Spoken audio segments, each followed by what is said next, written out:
एक नौजवान लड़का रोज देर से सोता और फजर की नमाज छोड़ देता। उसकी अम्मी रोज उसे उठाने की कोशिश करती। बेटा उठ जा, अजान हो रही है। मगर वो हर दिन कहता, अम्मी मुझे सोने दो, कल से पक्का पढ़ूंगा।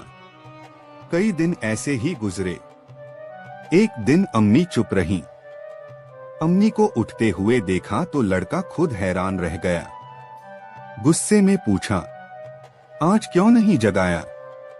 अम्मी ने नम आंखों से जवाब दिया, आज मैंने अल्लाह से कहा, या अल्लाह, मेरा बेटा तेरी पुकार नहीं सुनता, शायद अब तू ही इसे जगा दे। यह सुनकर लड़का कांप उठा, आंखों से आंसू बहने लगे। वो दौड़कर वुजू किया और पहली बार दिल से फजर की नमाज अदा की। कहानी का पैगाम, माँ की दुआ और अल्लाह की रहमत मिल जाए तो कोई भी दिल बदल सकता है।